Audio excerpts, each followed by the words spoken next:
Leading ti SDO Isabela iti manarimaan Cagayan Valley Regional Athletic Association meet iti Santiago City, Isabela.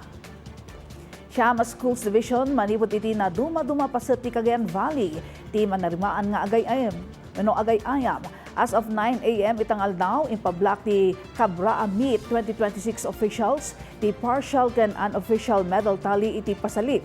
Nagunod ti SDO Isabela ti umuna a pwesto nga addaan iti 46 a gold medal, 44 a silver ken 40 a bronze.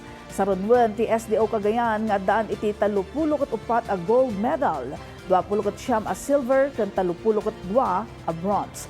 May katlo a pwesto mo ti SDO Santiago City nga addaan iti 26 a gold, 24 a silver ken 25 ti bronze medal. Aglepas ti pay-ayam inton April 16.